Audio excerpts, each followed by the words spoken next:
The marble floor caught the weight of silence. Evelyn Hart stood just inside the grand entrance of the Blackwood Club, where crystal chandeliers spilled fractured light across polished stone and oak-paneled walls. The faint aroma of leather, aged whiskey, and expensive cologne hung in the air.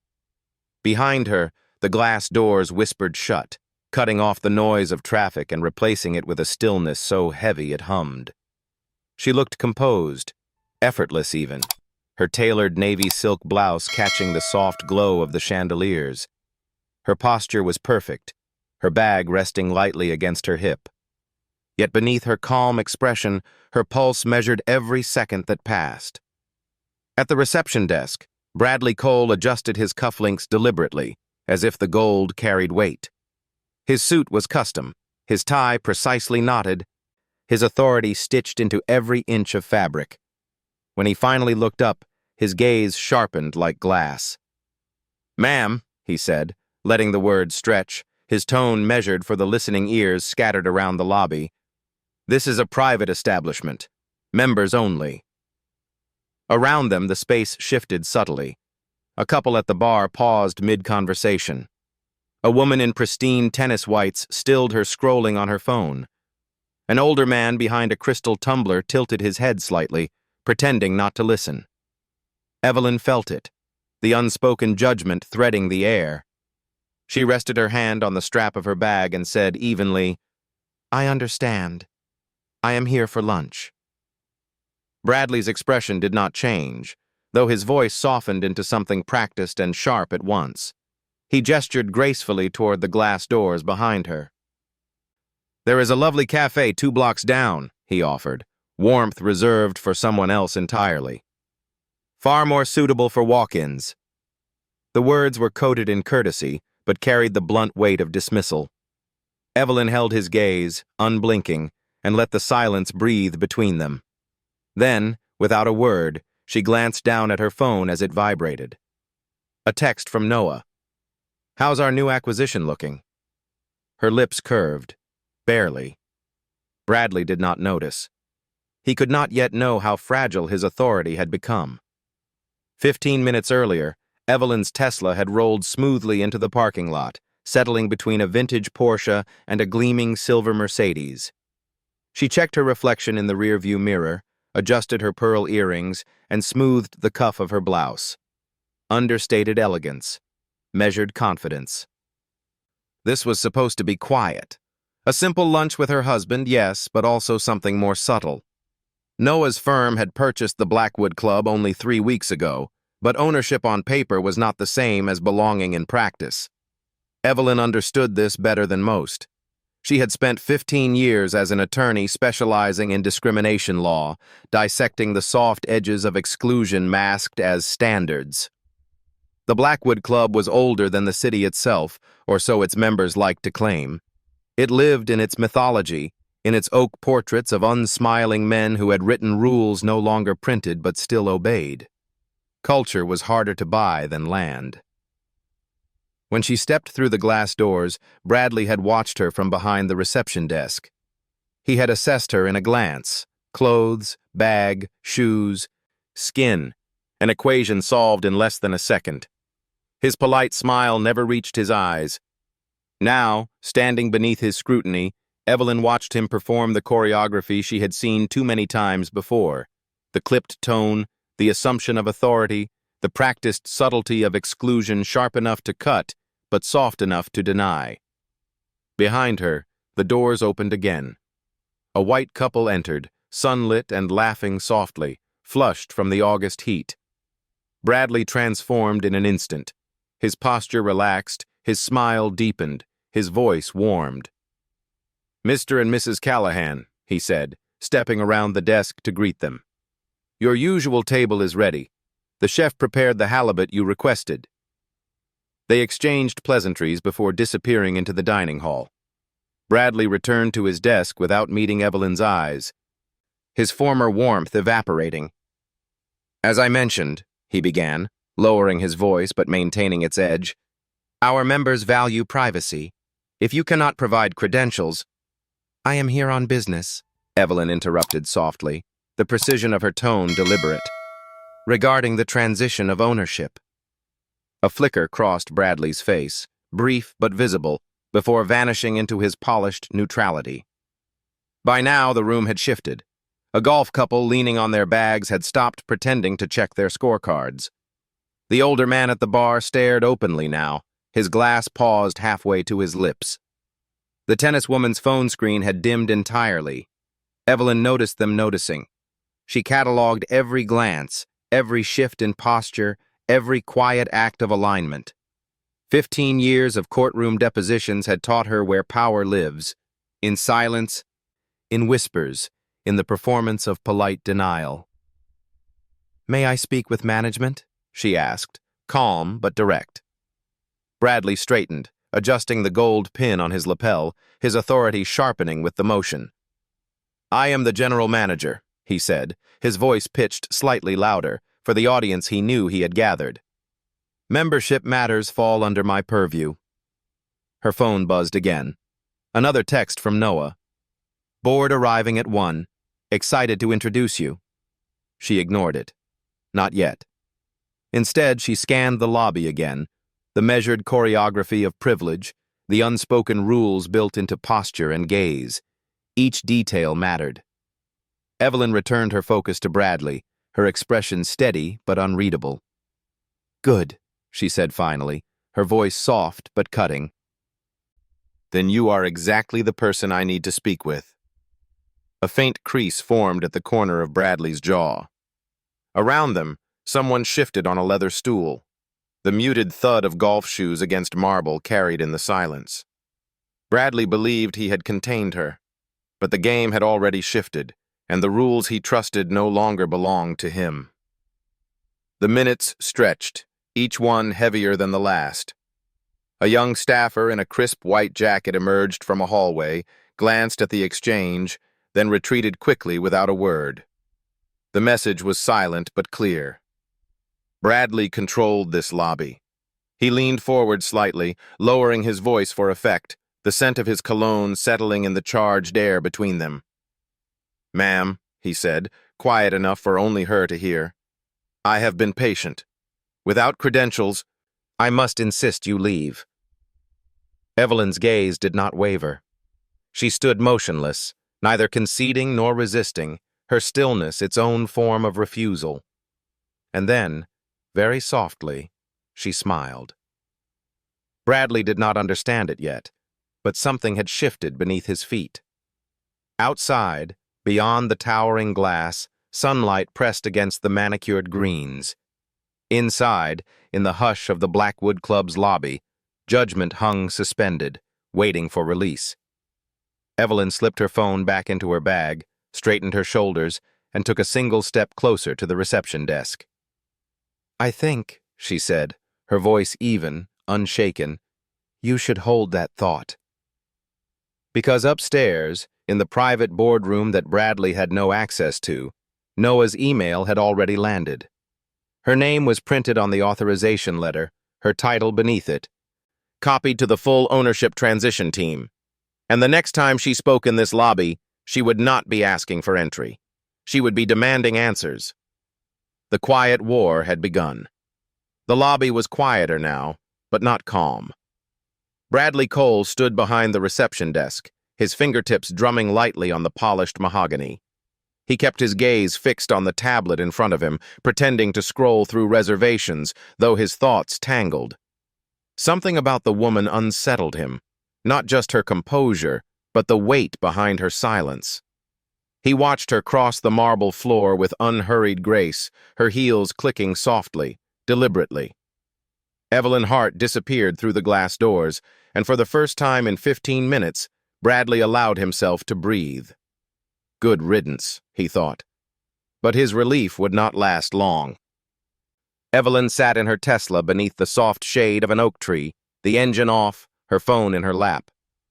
Through the windshield, she could see the entrance to the Blackwood Club, could watch Bradley's silhouette shifting behind the reception desk, unaware of the trap he had walked into.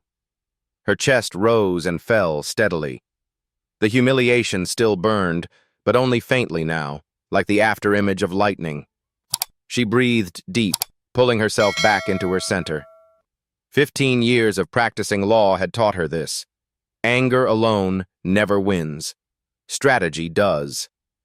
She tapped her phone screen, and Noah's voice filled the cabin almost instantly. "You okay?" he asked, his tone clipped, controlled, but laced with concern beneath it. "I'm fine," Evelyn said, her voice steady.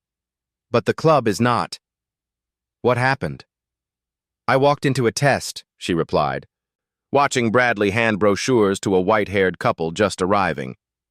"And Bradley Cole failed spectacularly." There was silence on the other end, heavy but expectant. "Do you want me to step in?" Noah finally asked. "I can call him right now." "No." Evelyn's tone sharpened, not anger, but precision. "I want to handle this my way." "You have something in mind." "I do," she said, glancing at the digital clock on the dashboard. "Board members arrive in 40 minutes. Send an email authorizing full access for Ms. Evelyn Hart, representing Hart and Ashcroft Consulting, lead counsel for Blackwood's operational transition. Copy the transition team. And Bradley." "Without mentioning you're my wife?" "Exactly." She smiled faintly, leaning back against the leather seat. "Let us see how their standards shift when they believe they are speaking to authority." Noah hesitated for only a moment before responding. "Sending it now." Inside the lobby, Bradley straightened his jacket when his phone buzzed. An incoming email appeared from the new ownership team. He read the first line once, then again, slower this time. "Evelyn Hart, legal counsel, full operational access authorized, transition team copied, immediate compliance required." He swallowed hard, heat rising under his collar. A faint sheen of sweat gathered along his hairline. From the far end of the lobby, the glass doors opened again. The sound of her heels returned, sharper this time against marble, and Bradley's stomach knotted. She did not pause. She did not look at him. She moved with quiet, measured purpose, a leather portfolio now in hand. Bradley stepped quickly out from behind the desk, intercepting her path. "Ma'am." His voice caught, and he cleared his throat, forcing composure back into his tone. "Ms. Hart, my apologies. I was not aware you were representing ownership." Evelyn stopped, regarding him with the faintest lift of an eyebrow, as though assessing whether he was worth answering at all. "Clearly," she said coolly. He straightened instinctively, clinging to dignity that was already slipping through his hands. "If I may, I would be happy to personally assist you during your review." "That won't be necessary," Evelyn replied, her voice smooth but final. "Authenticity matters in assessments. Continue as you were." Bradley froze, her refusal a precise blade that left no mark but cut deeply all the same. Before he could recover, a young staff member approached Evelyn carrying a printed email. "Ms. Hart," she said softly, almost deferentially, "the transition team instructed me to escort you to the executive conference room."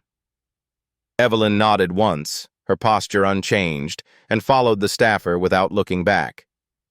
Bradley stood in the center of the lobby, his authority bleeding into the marble beneath his shoes. The conference room smelled faintly of lemon polish and fresh paper. Sunlight spilled through the tall windows, catching on the edge of Evelyn's portfolio as she spread documents across the table. James Foster, the club's food and beverage director, sat opposite her, his discomfort palpable. She slid a series of files forward, tapping one with a manicured finger. "Explain these," she said softly. James leaned closer. Brows furrowed as he scanned the membership rejection data. I wasn't aware of these numbers," he admitted finally, his voice low. "I handle operations, not approvals." "That is precisely the problem," Evelyn said, eyes still on the spreadsheet. "Lack of awareness is not lack of responsibility." She highlighted another section of data. 64% of applicants with non-European names were rejected last year, 21% for applicants with European names. James paled slightly. Bradley handles approvals, he said after a beat. But, no, Evelyn interrupted, finally lifting her gaze. Her voice was quiet, but it cut like stone. Bradley executes them. Someone higher has sanctioned these practices. Who signs the final approvals?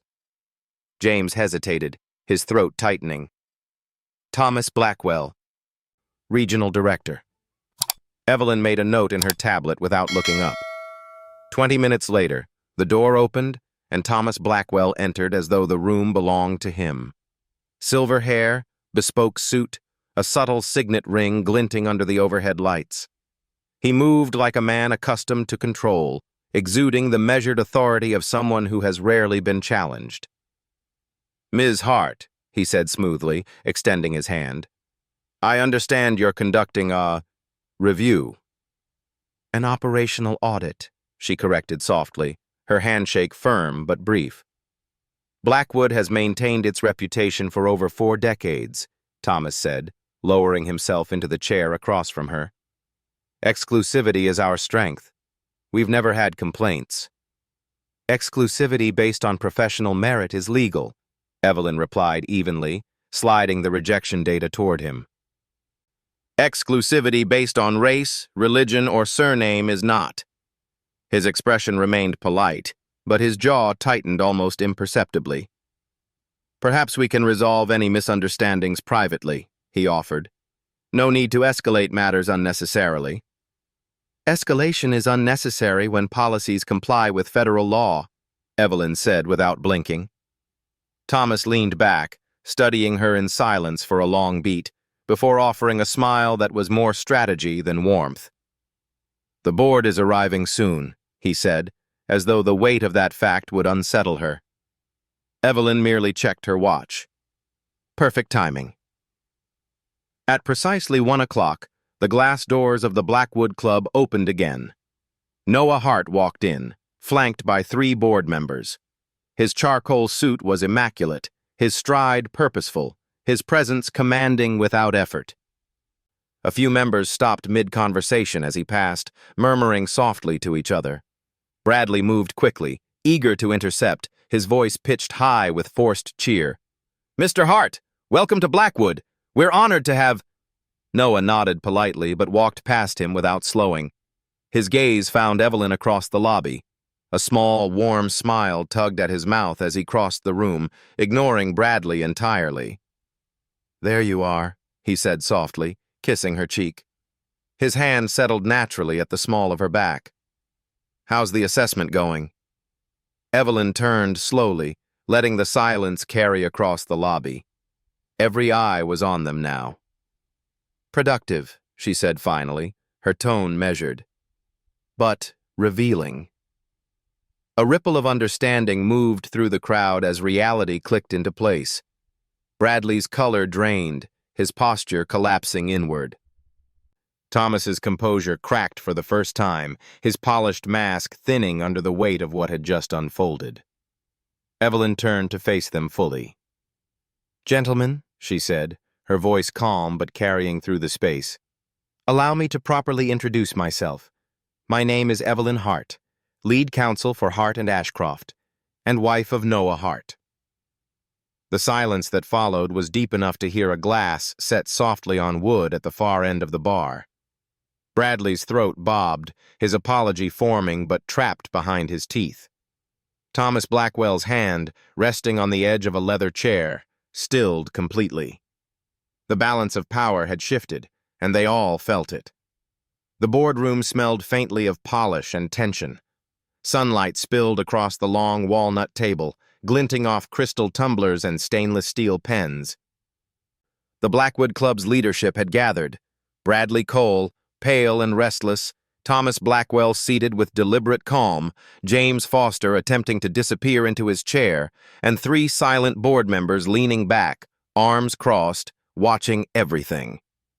Evelyn Hart stood at the far end of the table, her leather portfolio resting open before her. Her posture was effortless but unyielding, her composure a quiet blade honed sharp by years in courtrooms. Noah sat to her right, silent for now, his presence an anchor rather than a shield. "Let us begin," Evelyn said softly, though her voice carried easily to the farthest corner of the room. Bradley's fingers tightened around the pen in his hand. He avoided her eyes, focusing instead on the pale reflection of light on the tabletop. Evelyn slid a document across to him without looking up. "Mr. Cole," she said evenly, "this is a copy of your membership approval reports from the last 3 years. Explain why applicants with traditionally non-European names were rejected at a rate of 68%. Bradley's throat constricted. He glanced briefly at Thomas, searching for silent permission, but Thomas's face was carved from stone. "Our policies have always maintained high standards," Bradley managed finally, his tone thin but attempting steadiness. "The clientele expect consistency. We evaluate based on cultural fit and—" "Cultural fit," Evelyn repeated quietly, the words stripped of their camouflage. She let them hang in the room, allowing their weight to settle before sliding another sheet forward. "This," she said, tapping the column highlighted in yellow, "is an approved application from 2 months ago. Income threshold below the requirement, limited professional references, and yet accepted. Compare that to these 3 rejections, all exceeding every measurable standard." Her manicured nail tapped the names on the page. Each one was carefully chosen. Each one made the silence thicker. Thomas leaned forward, his fingers interlaced, his voice smooth and deliberate. "Ms. Hart," he said, quiet but calculated, "you have to understand the nature of institutions like Blackwood. Our exclusivity is why our members pay what they do. It is not about discrimination.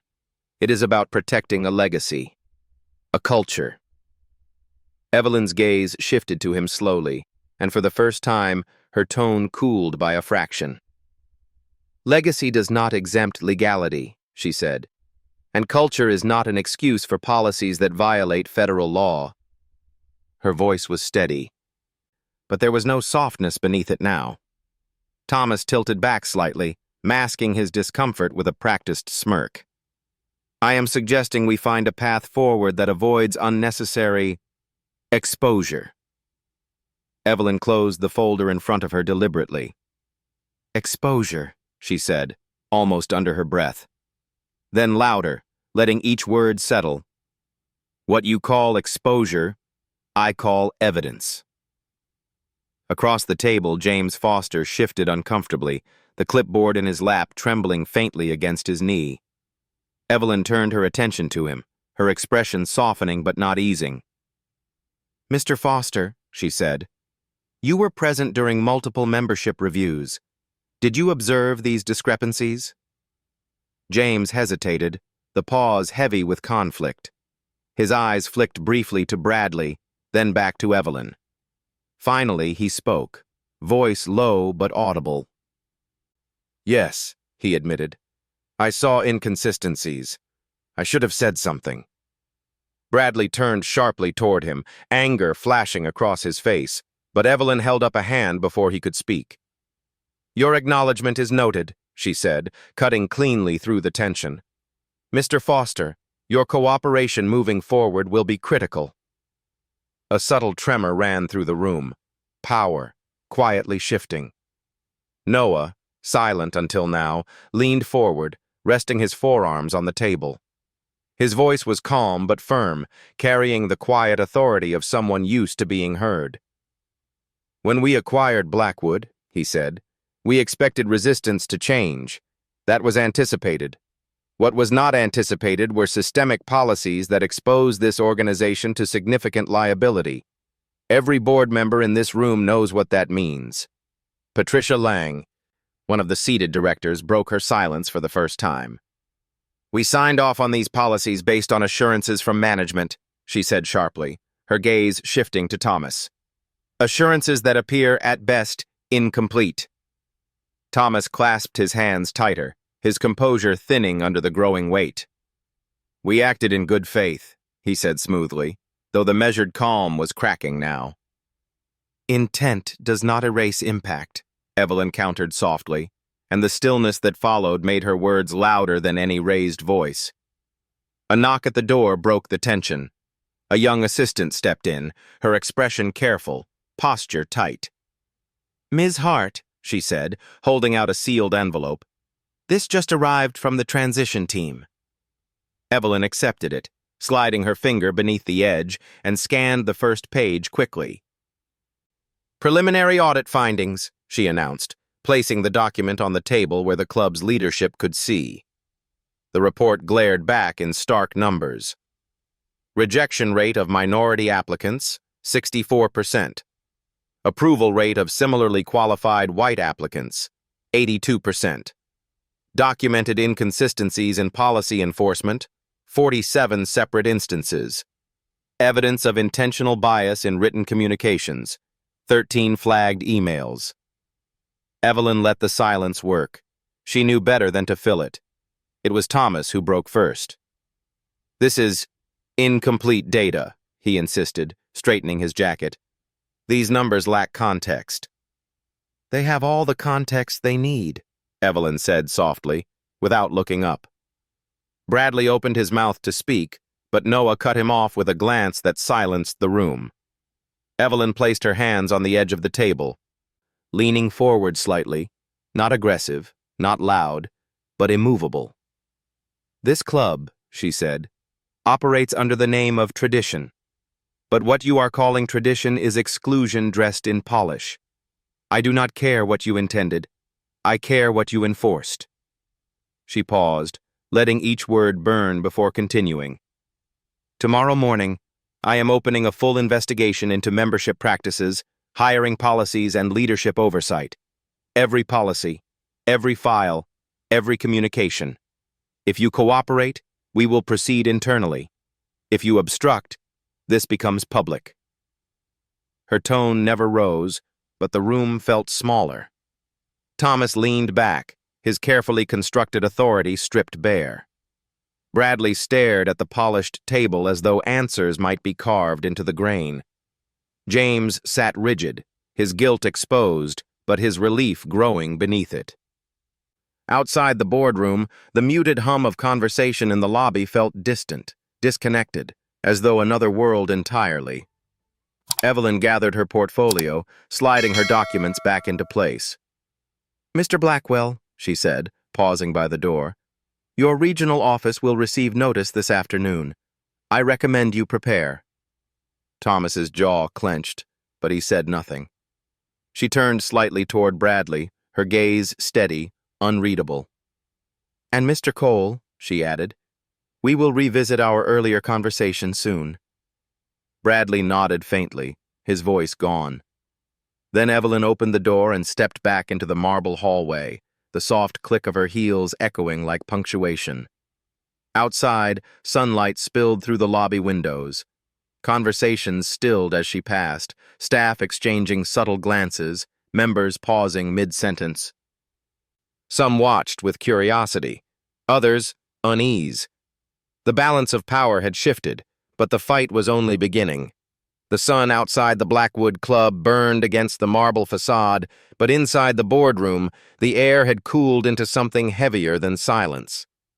Evelyn Hart closed the door behind her, leaving Bradley, Thomas, and the stunned board members suspended in a gravity they could not escape. In the hallway, her heels clicked softly across the polished stone, measured and unhurried. Each step carried the weight of strategy. The fight was no longer hypothetical. It had begun. Across the club, in his office lined with dark-paneled walls and oil portraits of Blackwood's earliest founders, Thomas Blackwell sat motionless at his desk. He stared down at his phone, at the string of internal messages appearing one after another. Board members were texting questions he could not answer. Sponsors were requesting clarification about the audit. Even members had begun to hear whispers, small fragments of Evelyn Hart's presence traveling faster than management could control. His hand tightened around a fountain pen until it cracked softly in his grip. Thomas prided himself on control, polite, quiet control, the kind built on handshakes in quiet rooms where nothing was written and everything was understood. But today, something unfamiliar pressed against the edges of his authority. Exposure. Bradley appeared in the doorway, pale and shaken, his tie slightly loosened. "What are we going to do?" he asked, his voice low but edged with panic. Thomas set the broken pen aside and leaned back in his chair deliberately, masking unease with ritual. "We wait," he said finally. "And we manage perception. Nothing more, nothing less." Bradley hesitated, shifting his weight. "You saw the numbers. If she publishes those findings—" "She will not," Thomas interrupted sharply. "Not yet. That woman wants leverage, not chaos. People like her never act without stacking the deck first." Bradley nodded faintly but did not believe him. Not entirely. Meanwhile, Evelyn stood at the far end of the corridor, speaking quietly with Patricia Lang, one of the 3 independent board members who had remained silent during the confrontation. Patricia was tall, sharp-eyed, her expression carrying the kind of patience built over decades of watching power hide behind polished surfaces. "You saw the reaction," Evelyn said softly, holding her tablet against her hip. "Thomas wants this contained. He is calculating, but he will not volunteer the extent of the problem unless we force him to." Patricia's lips pressed into a thin line. "I have suspected this for years," she admitted. "But suspicion without proof means nothing. The culture here has been resistant to even minor reforms. Half the board prefers the shadows." "Not anymore," Evelyn replied, opening her tablet to display the audit findings. "This goes beyond culture. We have policy-level discrimination, consistent, deliberate, and documented." Patricia scanned the report quickly, her sharp gaze flicking up after the first page. 13 flagged emails? Some of them from Bradley, others from Thomas. Evelyn's voice was quiet but steady. "The language is coded, but it is unmistakable." Phrases like preserving atmosphere, aligning with profile, and avoiding demographic saturation. They thought plausible deniability would save them. Patricia's expression hardened. "It will not." Evelyn nodded once, decisive. "I want the board split documented. Who resists, who cooperates, who hides. If we face public litigation, we cannot be surprised by internal fractures." "You will have it," Patricia said, her voice firm. Downstairs, the club's dining room hummed faintly with low conversation. The curated exclusivity of Blackwood had once been seamless, waiters gliding silently between tables, crystal catching light like water, members speaking softly beneath the heavy weight of heritage. Now, whispers spread like wildfire. A young server named Daniel carried a tray past 2 seated members, catching fragments of their conversation. They said she walked straight into the boardroom. "Who is she?" "Ownership Council. Noah Hart's wife, apparently." The older man lowered his glass. "Then Bradley's finished." Daniel moved on, but the murmurs trailed him. What had once been quiet reverence was becoming restless anticipation, the kind that precedes upheaval. In the executive offices, Evelyn entered a small conference room where Noah was already seated, reviewing messages from the transition team on his tablet. He looked up as she closed the door. "They are circling," he said simply. "Thomas called 2 of the board sponsors already. He is framing this as a misunderstanding." "Expected," Evelyn replied, taking a seat opposite him. She set her portfolio on the table, opening to a spread of highlighted documents. "We are escalating sooner than planned." Noah leaned back slightly, studying her expression. "You are sure?" Evelyn met his gaze, steady.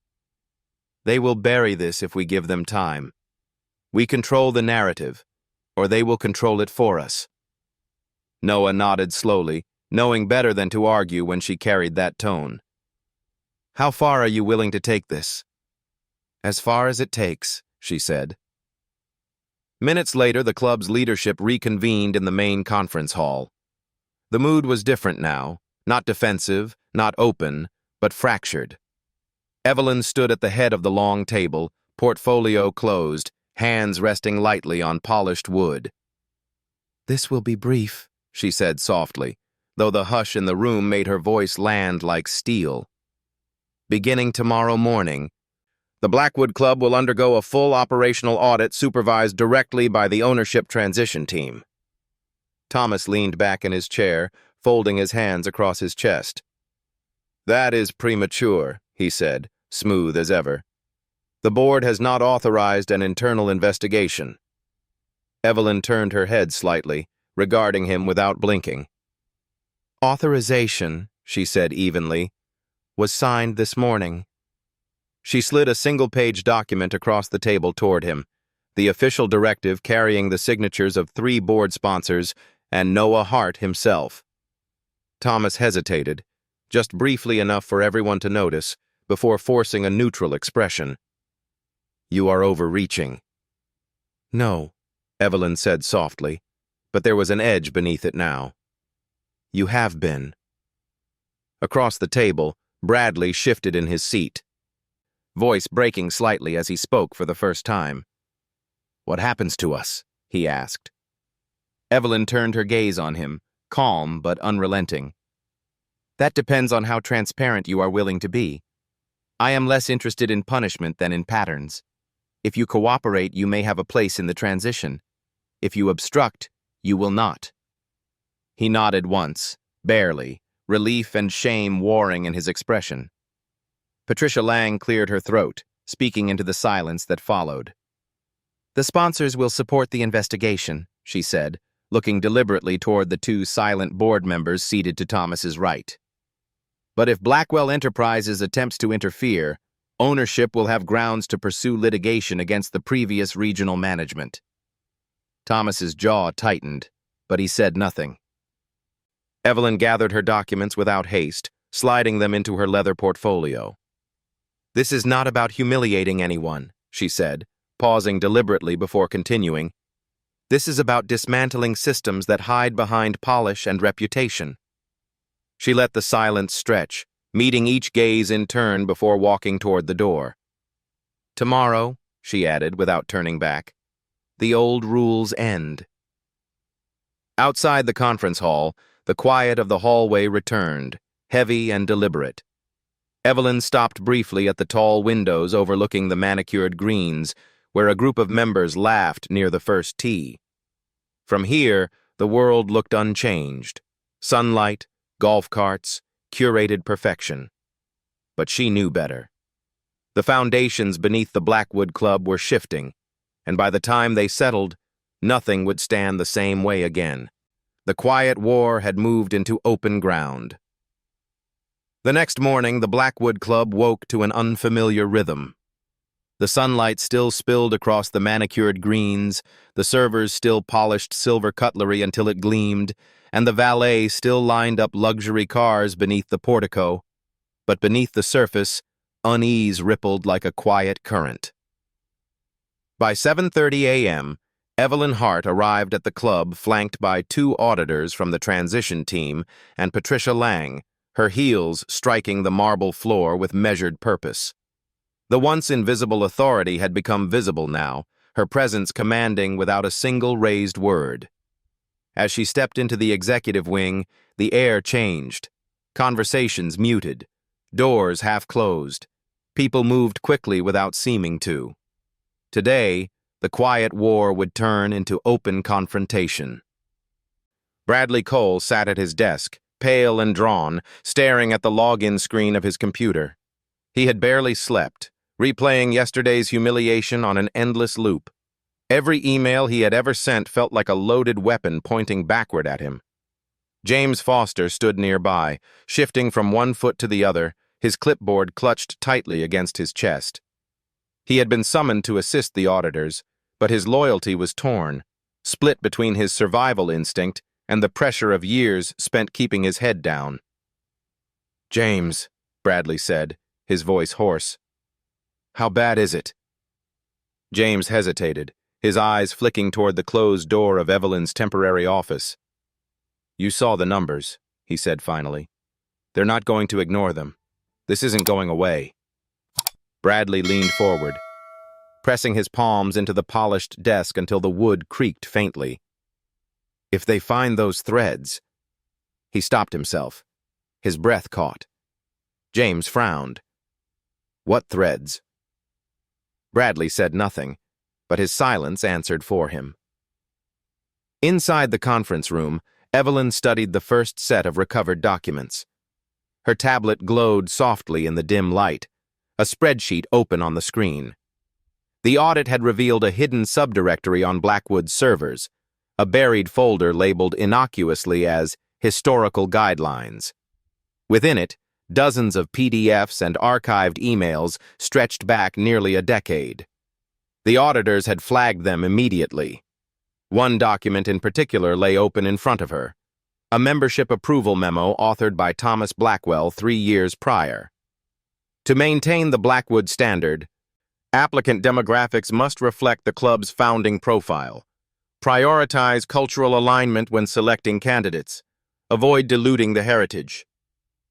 The language was deliberate, coded enough to feign neutrality, but precise enough to achieve exclusion.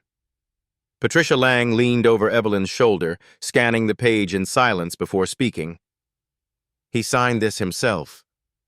Evelyn nodded slowly, her voice quiet but sharp. And he left a trail long enough to bury him. At 9:00 a.m., Thomas Blackwell walked into the conference room, composed but tight around the edges. His silver hair was immaculate, his bespoke suit perfectly pressed, but his measured confidence no longer masked the strain beneath. "I hear," he began, voice smooth but clipped, "that your auditors are requesting privileged files." "They are reviewing operational archives," Evelyn corrected without looking up. "You will provide full access." Thomas stepped closer, lowering his voice so that only she and Patricia could hear. "If you think turning this into a public spectacle benefits anyone, you're mistaken. Blackwood's reputation protects its value. Damage that, and you hurt the brand your husband's firm just purchased." Evelyn closed the tablet, folding her hands neatly on the table. When she finally met his gaze, her expression was unreadable. "You are confusing accountability with damage," she said softly, "and you are underestimating the cost of concealment." For the first time since the acquisition, Thomas had no immediate response. By mid-morning, the transition team had set up a digital command hub in a glass-walled office overlooking the lobby. Laptops glowed, printers hummed softly, and auditors whispered over rows of data, matching rejection rates to handwritten notes scanned from archived files. James Foster sat across from one of the auditors, nervously scrolling through an email index. His finger hovered above the screen as he hesitated. I think you should see this," he said finally. The auditor leaned over, and James clicked open a thread dated February of last year. Bradley Cole to Thomas Blackwell. 2 applications from new entrepreneurs. 1 family name unfamiliar.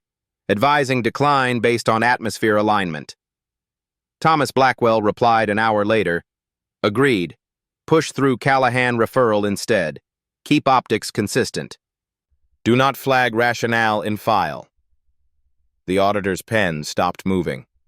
Across the room, Evelyn glanced up at the sudden quiet and walked over, her heels clicking softly against the polished tile. "Show me," she said. When she read the exchange, her expression barely shifted. But Patricia, standing behind her, exhaled sharply. "This is intentional," Patricia whispered. "Yes," Evelyn replied calmly. "And that makes it federal." By noon, the evidence against Blackwood's leadership was no longer circumstantial. It was systemic, documented, and irrefutable. But Evelyn knew what would come next. Resistance. And she was right. Thomas Blackwell summoned Bradley and 2 sympathetic board members into his office, locking the door behind them. The blinds were drawn, the lights dimmed to a faint yellow glow. "They are building a narrative," Thomas said flatly, resting his palms on the edge of the desk. "We have one shot to control it before this spreads beyond these walls." One of the board members, Robert Hensley, leaned forward nervously. "You mean bury it?" Thomas's jaw tightened. "I mean contain it. We leak a controlled statement framing this as an unfortunate procedural oversight. Nothing systemic, no intent, no discrimination. Bradley shifted uncomfortably, glancing at the floor. And what about the emails? We delete them, Thomas said simply. Bradley's head shot up. They already have them. Thomas stared at him, his silence colder than any reply. Back in the glass-walled hub, Evelyn monitored the live archive extraction on a large display screen. Every recovered file populated the database in real time. Thousands of messages, spreadsheets, and scanned forms. The deeper they dug, the clearer the pattern became. Patricia stood beside her, arms folded, gaze fixed on the growing list. How far do you plan to take this? Evelyn didn't answer immediately. Her eyes stayed on the screen, where another flagged email appeared. Subject line, Maintaining Club Integrity. She clicked it open. Discourage applicants inconsistent with Blackwood's established environment. Language matters. Use references to tradition and values wherever necessary. Keep explicit directives verbal.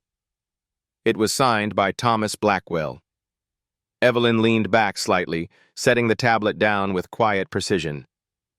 This, she said softly, is not reform anymore. This is exposure.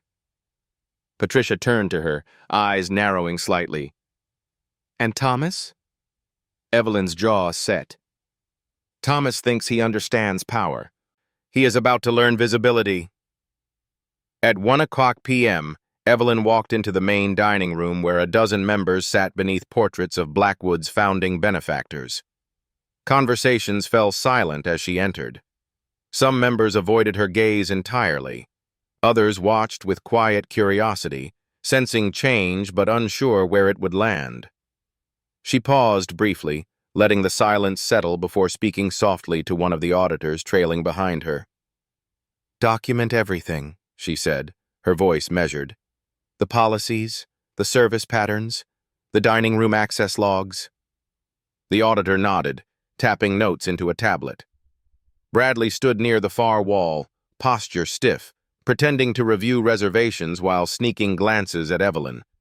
His authority had dissolved, but his presence remained, a shadow clinging to relevance. Evelyn ignored him completely. By late afternoon, the transition team had compiled enough evidence to brief the ownership group and Federal Compliance Council. Evelyn drafted the initial summary herself, her sentences sharp and unadorned, cutting away ambiguity like flesh from bone. She paused only once, glancing through the glass wall of the hub to where Thomas stood across the lobby, framed against the dark wood and soft light, phone pressed to his ear.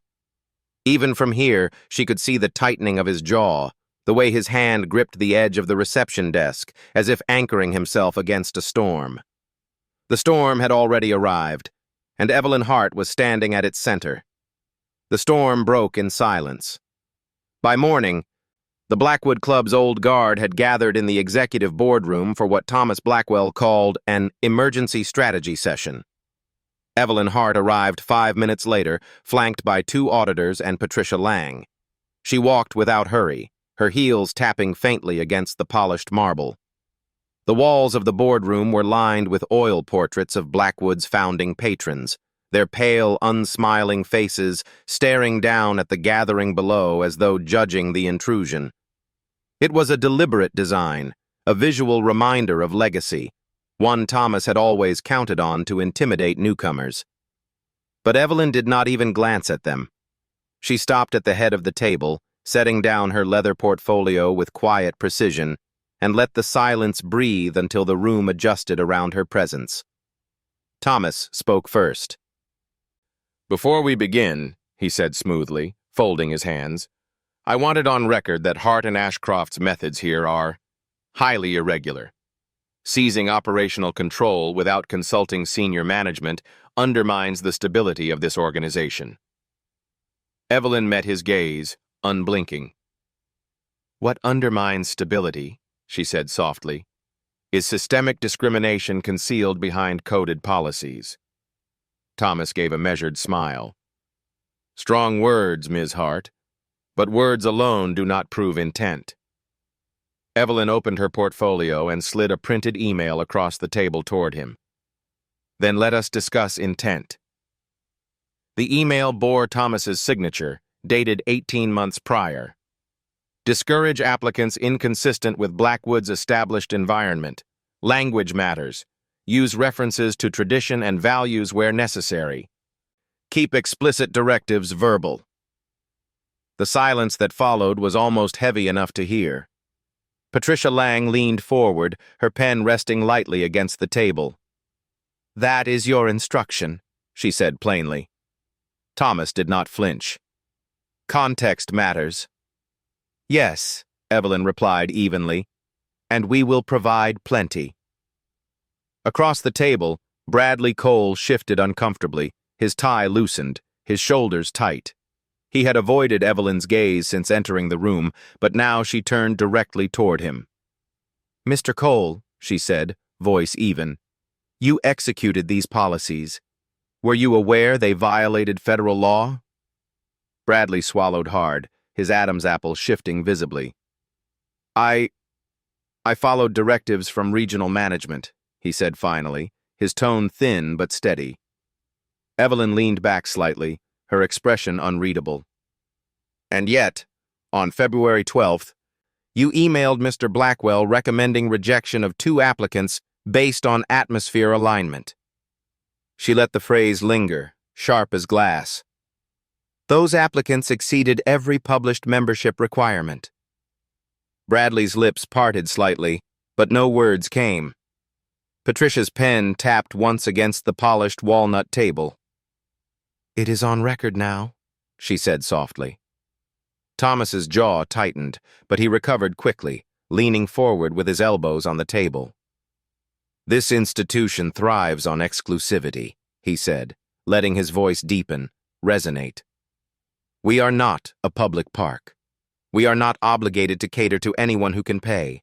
Our members expect standards." "Standards," Evelyn repeated, her voice soft but cutting, "are lawful when they are applied consistently. Your standards were not." She tapped another document with her fingertip. 82% of applicants with European surnames were approved. 64% of similarly qualified minority applicants were rejected. That is not selectivity. That is exclusion. One of the board members, Robert Hensley, cleared his throat awkwardly. "Perhaps," he said cautiously, "we should take a pause here and consider the financial implications." "No," Patricia Lang interrupted sharply.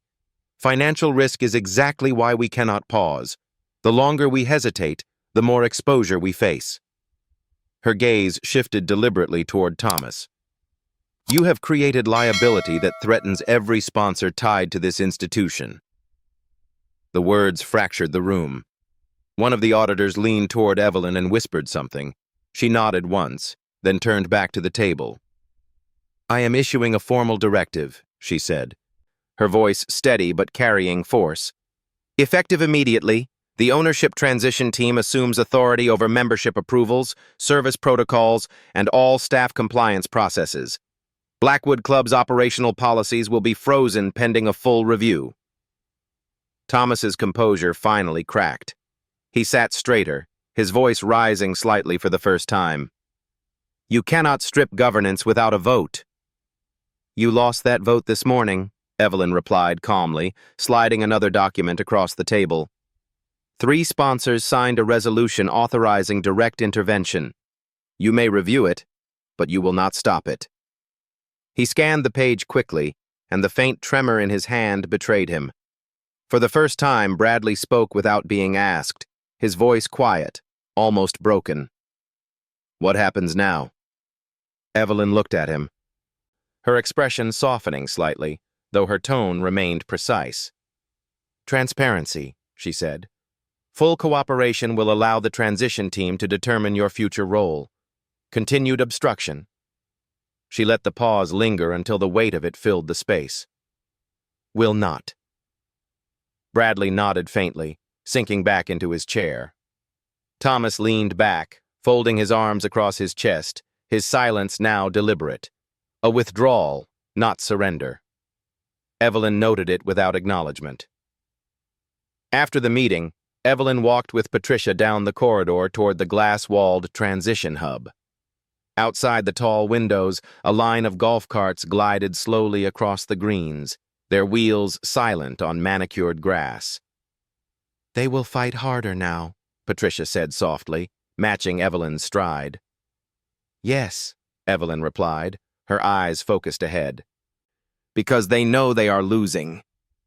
Inside the hub, the auditors were compiling a dossier, the Blackwood archive, they called it. Every flagged email, every coded memo, every handwritten rejection note. The evidence was no longer scattered. It was structured, airtight, unassailable. Patricia stood over the printer as it spat out page after page of incriminating records. "Once we present this to the sponsors," she murmured, "Thomas is finished." Evelyn paused, watching the pages slide into the stack, her voice low and measured. "No, Thomas is not the goal. The system is." That afternoon, Evelyn convened the sponsors in a private meeting. Unlike the boardroom, the space was small, quiet, intentionally stripped of symbols of power. She laid the dossier on the table between them, its weight undeniable. "This is not a policy failure," she said. "It is a culture manufactured to protect exclusion and disguise it as heritage." One sponsor, an older man with silver-framed glasses, exhaled heavily, scanning the first few pages. "How did we not see this sooner?" "You did," Evelyn said softly, without accusation. "You just called it tradition." No one responded. Patricia broke the silence. "We need a full leadership audit. Immediate resignations where necessary. Compliance retraining across all levels of staff." Evelyn nodded once. "And public transparency. No buried statements. No quiet settlements." The sponsors exchanged glances. After a beat, one of them nodded. Then another. Consensus, silent but certain. As the sun began to set over the Blackwood Club, Evelyn stood alone on the terrace, the golden light catching against the glass of her tablet. Below her, members sipped drinks on the patio, unaware of how close their sanctuary was to upheaval. Her reflection in the window looked composed, calm. But behind her eyes, she was already charting the next phase. The press inquiries, the federal compliance reviews, the lawsuits waiting like storm clouds beyond the horizon. This was no longer just about Blackwood. This was about the blueprint.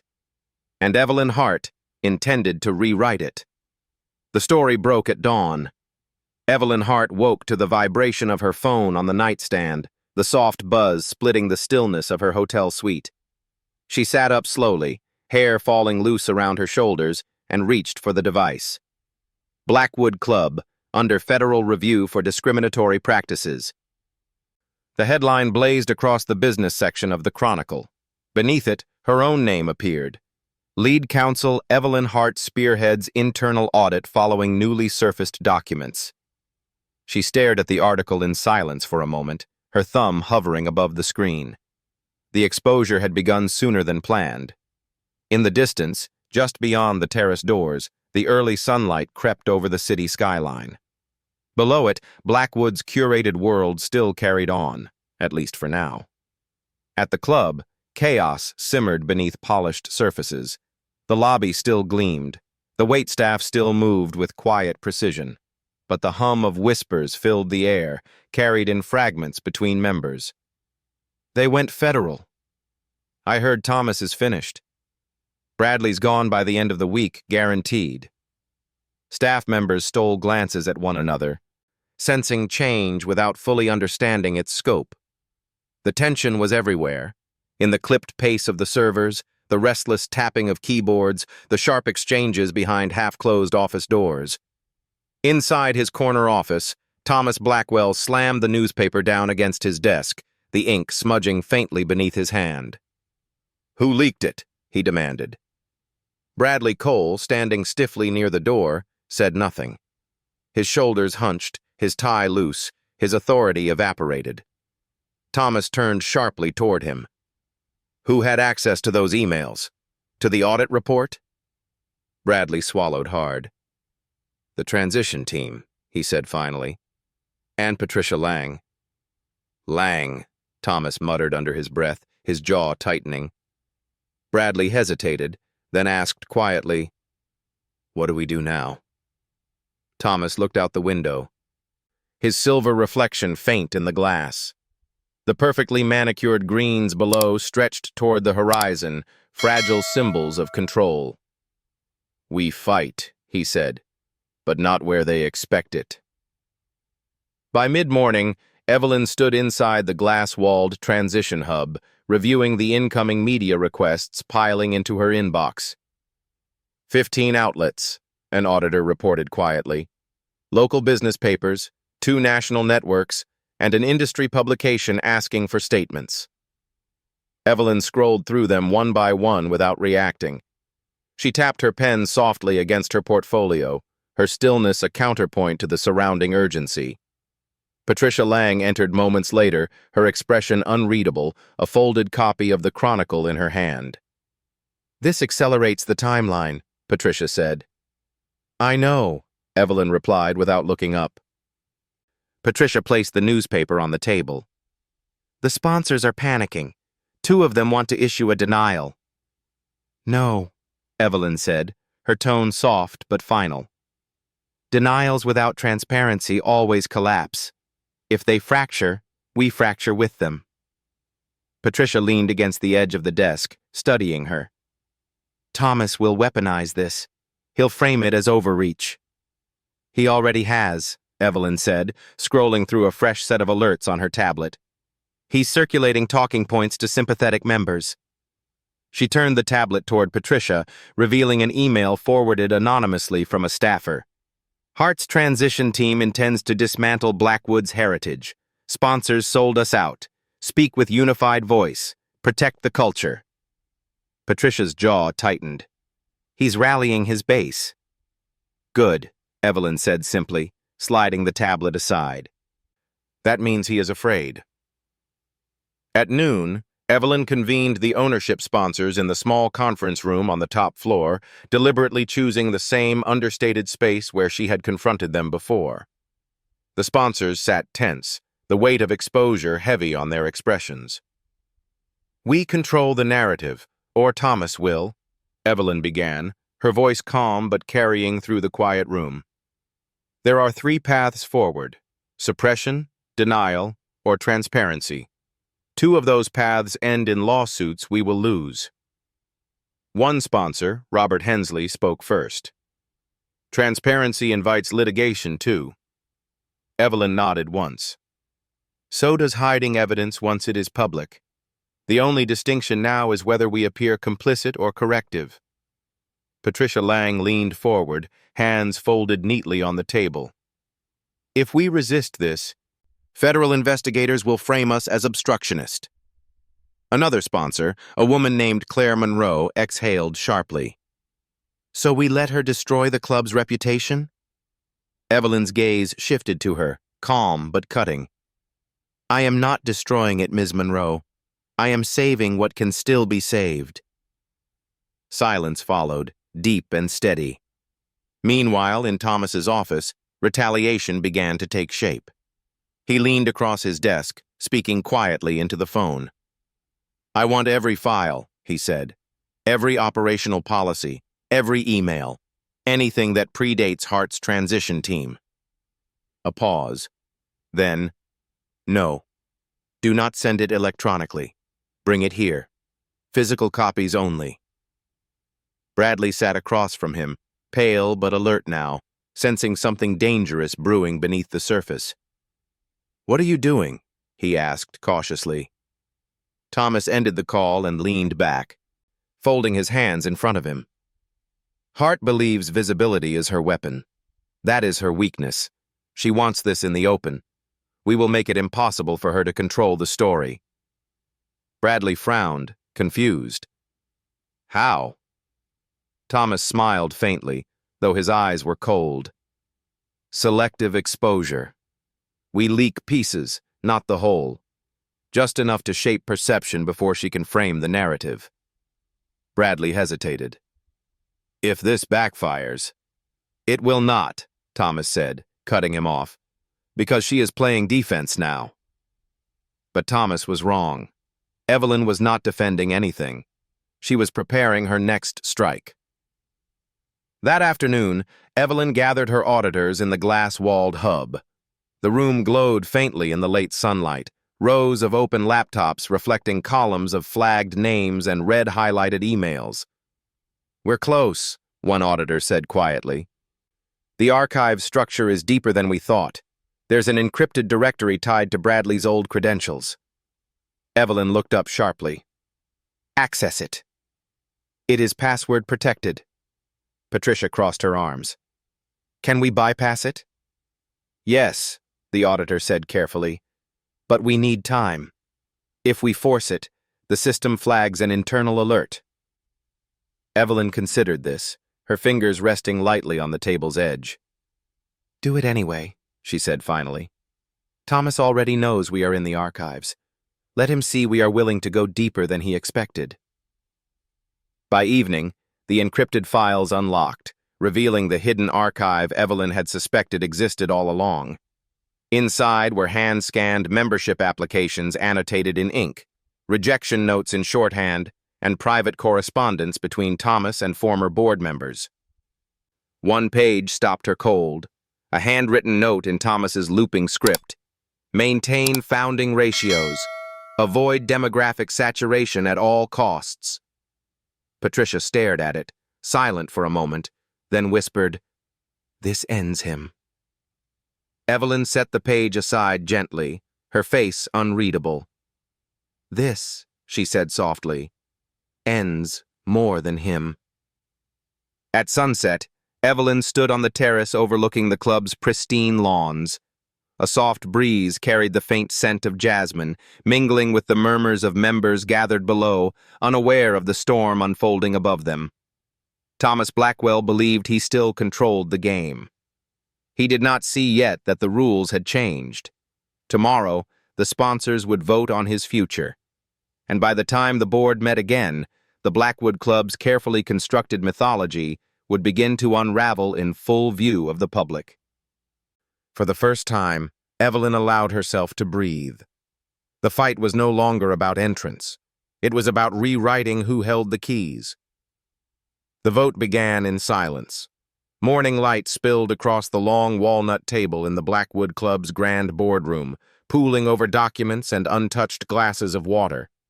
Outside, the manicured greens glimmered beneath a cloudless sky, serene and oblivious to the storm breaking within. 12 sponsors sat around the table, their expressions taut, voices restrained. At the far end, Thomas Blackwell leaned back in his chair, posture composed but stiff, silver hair immaculate despite the sleepless night. Bradley Cole sat 2 seats away, pale, eyes lowered, his hands clasped so tightly in his lap that his knuckles blanched. And at the head of the table stood Evelyn Hart. Her leather portfolio lay closed before her, hands resting lightly on its edge. The room was heavy, every breath measured, every glance weighted. Before we proceed, Evelyn began softly, her voice carrying without effort. You should understand the decision before you. She paused, letting her words settle into the quiet. This vote is not about preserving Thomas Blackwell's leadership. It is about preserving Blackwood's future. Thomas gave a faint, humorless smile. Blackwood's future, he said, his voice low and smooth, was built by men who understood heritage.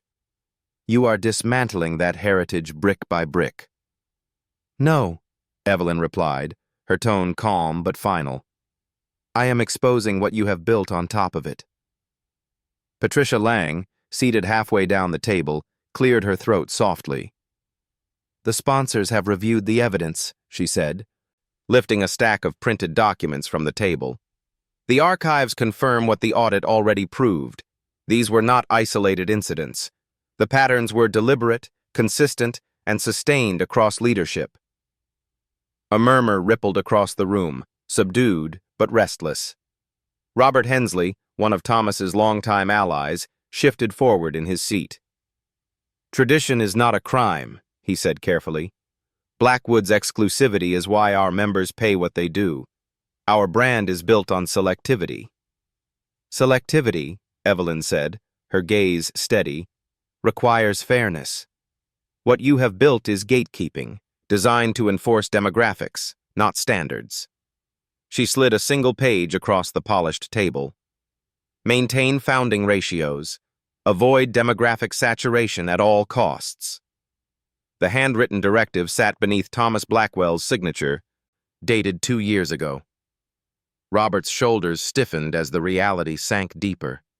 Patricia straightened, her pen resting lightly against her notes. "We will vote," she said, her tone level but sharp enough to cut through the whispers. "But before we do, the sponsors must decide whether Blackwood is worth saving or defending." Thomas exhaled slowly, his jaw tightening. "You will regret this," he said softly, almost to himself, but the warning echoed nonetheless. Evelyn said nothing. Her silence carried more weight than any rebuttal. The ballots moved down the table. One by one, each sponsor wrote a name: Blackwell or Transition. Bradley's hand trembled as he passed his vote forward, his glance flicking briefly toward Thomas before he dropped his gaze. Patricia collected the papers, unfolding each one slowly, her expression unreadable. The room stilled to a single collective breath. When she finished, she set the last paper down and raised her eyes. 8-4, she announced. The words landed with finality, clean and sharp. "Effective immediately," she continued. "Thomas Blackwell is relieved of his duties as regional director. Operational authority remains with the ownership transition team." For a long moment, no one moved. Thomas sat perfectly still, staring at the polished surface of the table. His reflection stared back at him, silver hair, steady eyes, a mask cracking beneath quiet humiliation. Then, slowly, he rose. "Make no mistake," he said, his voice even but colder now, stripped of its practiced polish. "You have not defeated me. You have destabilized this institution and exposed it to forces you do not understand." He gathered his papers deliberately, smoothing the edges as though reclaiming fragments of control. Without another word, he walked to the door, shoulders squared, dignity worn like armor. As the latch clicked shut behind him, the tension he left behind lingered, taut and unsettled. Later that afternoon, Evelyn stood in the glass-walled transition hub, watching the boardroom from across the atrium. The air buzzed softly with activity. Auditors sorting documents, assistants cross-referencing files, Patricia speaking quietly with sponsors. Noah stepped up beside her, his tie loosened, fatigue shadowing his face. "It's done," he said softly. "It's begun," Evelyn corrected. She turned from the window to the large display screen behind them, where the latest membership statistics glowed in sharp red columns. 8 years of disparity. Hundreds of rejected applications flagged by surname, neighborhood, or inferred ethnicity. "This will not be contained anymore," she said, her voice low, steady. "Once these findings go public, they will not just ask what Blackwood did. They will ask who else is doing it." Noah followed her gaze, his jaw tightening as he absorbed the implication. "You're talking about an industry-wide review."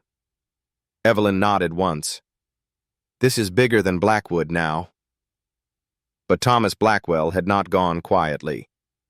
That evening, in a private suite at a downtown hotel, he met with 3 former sponsors and a well-dressed man Evelyn had not yet seen. "You wanted leverage," the man said, sliding a sealed envelope across the table. "This is it." Thomas opened the packet slowly, scanning the first page. His mouth curved faintly as the realization settled.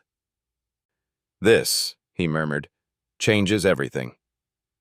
Bradley, seated near the window, shifted uneasily. "What is it?" Thomas closed the folder before answering, his voice calm, measured, almost amused. A reason for the sponsors to turn on Hart. Bradley hesitated. And if they do not? Then we burn her credibility before she burns this institution. Outside the window, the city lights pulsed faintly, as though echoing the shift in strategy. The next morning, Evelyn arrived at the club to find her inbox flooded. 60 new media requests, 8 legal inquiries, and an urgent internal memo. Patricia was waiting by the glass hub, tablet in hand. Thomas moved faster than we thought, she said without preamble. Evelyn took the device from her, scanning the leaked statement.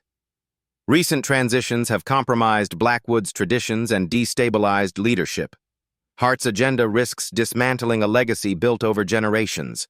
We urge members to demand answers. Beneath it, 50 sponsors' signatures, not all real, but enough to fracture unity. Patricia lowered her voice. He's building a counter-narrative. If we do not act, he'll split the membership in half before we can finalize reforms. Evelyn set the tablet down carefully, her reflection glimmering faintly in the glass wall behind her. Then we act, she said softly. By evening, Evelyn's team had finalized their response, a full public briefing on the audit's findings, coupled with a formal presentation of the Blackwood archive. Once released, the documents would be impossible to spin, impossible to bury. Patricia watched her sign the final authorization with a quiet gravity. "This ends him," Patricia murmured. Evelyn shook her head slightly. "This ends Blackwood as we know it. But Thomas will not stop here." Outside, the sun bled into the horizon, casting long shadows over Blackwood's pristine lawns. The air was warm, but the atmosphere carried an unmistakable tension, a sense that the foundations were shifting beneath polished stone and manicured grass. Tomorrow, the archive would go public, and when it did, the war Evelyn had been quietly fighting would no longer be silent. It would consume more than the Blackwood Club. It would expose an industry built on walls no one wanted to admit existed, and there would be no going back.